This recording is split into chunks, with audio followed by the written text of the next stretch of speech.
नमस्कार दर्शक बंधु, आज आम कथा पीएम किसान योजनार 23तम किस्ती टंका को नहीं आसी बड़ अपडेट विषय केबे आसीबो टंका, केउं चाषी को मिलिबो, काहार टंका अटकी पारे, ईक्यूआईसी काहेकि जरूरी, आउ ओडिशा चाषी मानक पई कोन रहिछि नुआ खबर सबकिछि आज एई भिडियो जानिबा। तेणु भिडियोटी को शेष पर्यंत निश्चय देखंतु। दर्शक बंधु, पीएम किसान सम्मान निधि योजना केंद्र सरकार गोटे बड़ योजना। एही योजना माध्यम देशर लक्ष लक्ष चाषी को प्रति वर्ष 6000 टंका सहायता दि जाए। एही टंका 3टी किस्ती चाषी बैंक खाता को डायरेक्ट बेनिफिट ट्रांसफर माध्यम पठा जाए। प्रत्येक किस्ती 2000 टंका मिले। एबे समस्त नजर रही 23तम किस्ती उपरे। अनेक चाषी एबेठारु निज खाता चेक करुछंती आउ जानिबाकु चाहुछंती केबे आसीबो परवर्ती किस्ती।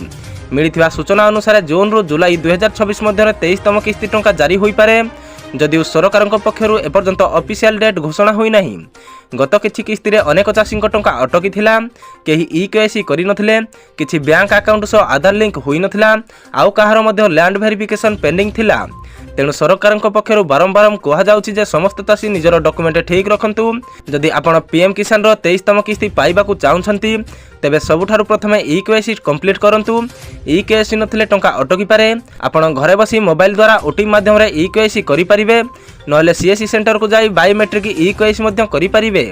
एसो बैंक अकाउंट रे डीबीटी इनेबल अछि कि नाही मध्य चेक करंतु। केतेक समय रे बैंक अकाउंट एक्टिव नथिले किंबा आईएफएससी कोड भूल थिले मध्य टंका आसी नथाय। तेणु बैंक पासबुक एवं आधार नंबर भलो भाबे जांच करंतु। दर्शक बंधु, एबे अनेक फेक मेसेज और फेक वीडियो मध्य सोशल मीडिया रे वायरल हेउछि। केही कहउछंती 4000 टंका मिलिबो, केही कहउछंती डबल इंस्टॉलमेंट आसीबो, किंतु ऑफिशियल भाबे एपर्यंत 2000 टंकार किस्ती सूचना रही। तेणु कौन फेक न्यूज उपर भरोसा करंतु नहीं। एबे जानिबा ओडिशा चाषी कौन रही नुआ अपडेट।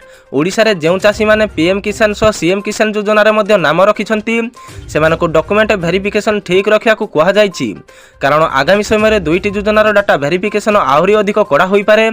अनेक चाषी नाम बेनिफिशियरी लिस्ट कटि जायछि।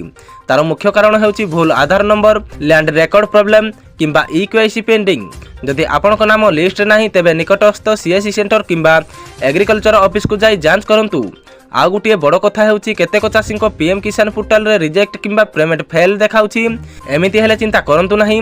प्रथमे निजर आधार और बैंक डिटेल्स ठीक करंतु, तापरे पुणी थरे स्टेटस चेक करंतु। दर्शक बंधु, पीएम किसान योजना द्वारा देशर छोट और मध्यम चाषी बहुत लाभ पाउछंती। चाष काम पई सार और अन्य खर्च रे एही टंका सहाय हेउछि। सेथिपाई सरकार मध्य चाहुछंती जे समस्त योग्य चाषी एही योजनार लाभ पांतु। आपण माने केमिति निजर स्टेटस चेक करि परिबे ताहा मध्य जानंतु। पीएम किसान ऑफिशियल वेबसाइट को जानतु। बेनिफिशियरी स्टेटस ऑप्शन उपर क्लिक करंतु। तापर निजर मोबाइल नंबर किंबा रजिस्ट्रेशन नंबर दियंतु। सेठारे आपनक समस्त इंस्टॉलमेंट डिटेल्स देखा जिवो। जदि आपनकर टंका पेंडिंग रहिछि तेबे सेथिरे कारण मध्य देखा जाई पारे, यथा eKYC pending, Aadhaar not verify, account inactivate इत्यादि। दर्शक बंधु, आगामी दिन पीएम किसान योजना को नहीं आउ नुआ अपडेट आसी पारे। केबे आसीबो ऑफिशियल डेट, केबे जारी हेबो टंका, एहा को नहीं चाषी माने अपेक्षा करिसंती। जेतेबेले नुआ अपडेट आसीबो आमे आपनकु निश्चय जणाइबु। तेबे दर्शक बंधु, एहा थिला पीएम किसान 23तम किस्ती को नहीं आजिर संपूर्ण अपडेट। वीडियोटी भलो लागिथिले लाइक करंतु, शेयर करंतु, आउ एही भली समस्त गवर्नमेंट स्कीम अपडेट पई चैनल को सब्सक्राइब करंतु। धन्यवाद। जय जगन्नाथ।